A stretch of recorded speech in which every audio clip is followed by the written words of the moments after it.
دویمه سپاره شپږم نمبر رکوع او سوره بقره 22 نمبر رکوع. بسم الله الرحمن الرحیم. لیس البر اصل نیکی دانه ده ان تولوا ادا چې تاسو وګرځوئ وجوهکم مخونه خپل قبل المشرق والمغرب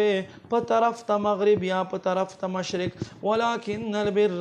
لیکن اصل نیکی دا د من آمن سوک چې ایمان راوړي بالله په الله باندې والیوم الاخر په ورځ د آخرت باندې والملائکه په فرشتو باندې والکتاب په کتابونو باندې والنبیین په نبیانو باندې وآت المال على حبه الله په مینا کې مال ورکی ذویل قربا خپلوانو ته والیتاما یتیمانانو ته والمساکین مسکینانو ته وابن السبیل او لار مسافرو ته والسائلین سوال کوونکو ته فی الرقاب او غلامان آزادولو کې واقام الصلاة منځ قائم کوي وآت الزکات زکات ورکی والموفون بعهدهم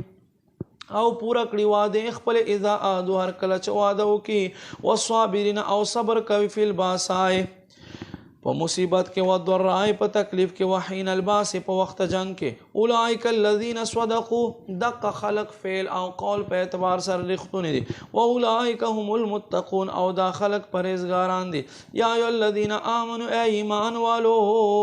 کتب علیکم القصاص پتا سو باندې فرض وګرځیدو قصاص فی القتل په قتل کې الحر بالحر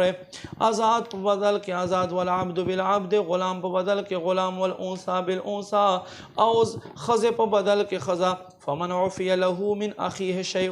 پس چاله را چې د ضرور سمعفی او کې فتباع بالمعروف د تابعداریو کې په خېګړې سره و اداء الیه باحسان او په خېګړې سره د ادا کې ذالک تخفیف من ربکم داستا رب الجانب اسانی د ورحمت او رحمت ته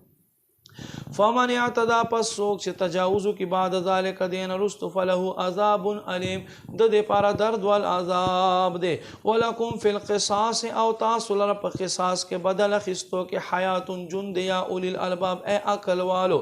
لعلکم تتقون لپاره د دې چې تاسو بچ شئ کتب علیکم فرض وګرځول شو په تاسو باندې اذا حضر احدکم الموت پس هر کله چې یو د تاسو ته مرګ راشي ان ترک کچرته د مالوي خیرن الوصیتو د دې پاره غوړه د وصیت کول للوالدین لپاره د مور او پلار والاقربین لپاره د خپلوان بالمعروف په خېګړه سره حقا علی المتقین دا لازم دی پرهیزګارانو باندې فمن بدله بعد ما سمعه پس هر هغه کس چې بدل کې رستو د اوریدا د وصیت فانما اثمه علی الذین پس بشک دا وصیت بدلولو ګناه په خلکو باندې دی یبدلونه سو کوم چې وصیت بدلوي ان الله سمیع علیم بشک الله اوریدونکا علم والده فمن خاف من موسن پس سو کوم چې اندېښنه وکړي د وصیت کوونکي نه جنفن یو طرف ته کېدو او اثمن یا د ګناه کولو یعنی د به حد نه تیر شي په دې کې غلط وصیت پو کې یا به ګناه ول وصیت کې فاصلح بینهما پس دریم ګړی دوی په منځ کې صلح کې فلا اثم علیه پس بیا څه ګناه نشته په دې وصیت کوونکي باندې ان الله غفور رحیم بشک الله بخون کا مهربان دی